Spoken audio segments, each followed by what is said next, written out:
You may find you need to save to an earlier version of Word in order for someone to be able to open on their end. Let's say that you have Word 2010 and they only have Word 2003. They can download a viewer, but you would really be better off sending it to them in a format that they can open. It's fast and it's easy. Just keep in mind that you may lose some of the formatting when you're saving down, so you may have to do some tweaking. To save to Word 2003 format, you simply go up to File, do a Save As, and then browse to the folder that you want to save it in. A great way of keeping organized is to create a folder that contains all of the different versions of your resume in different file formats. You may want to create one folder to store your different versions and another folder by company name to store your targeted resumes. You may have one for references and then another for cover letters. It's very important to stay as organized as possible during your job search.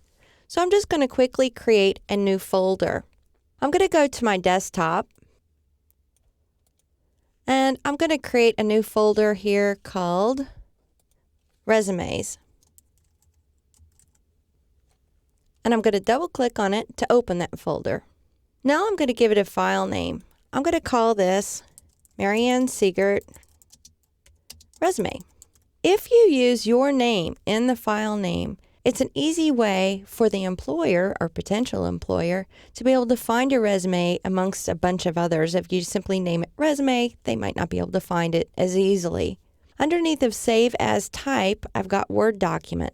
You can select Save As Type and click on the down arrow next to Word document. And we want to save it as a Word 97 2003 document. And then the last step is just to click Save.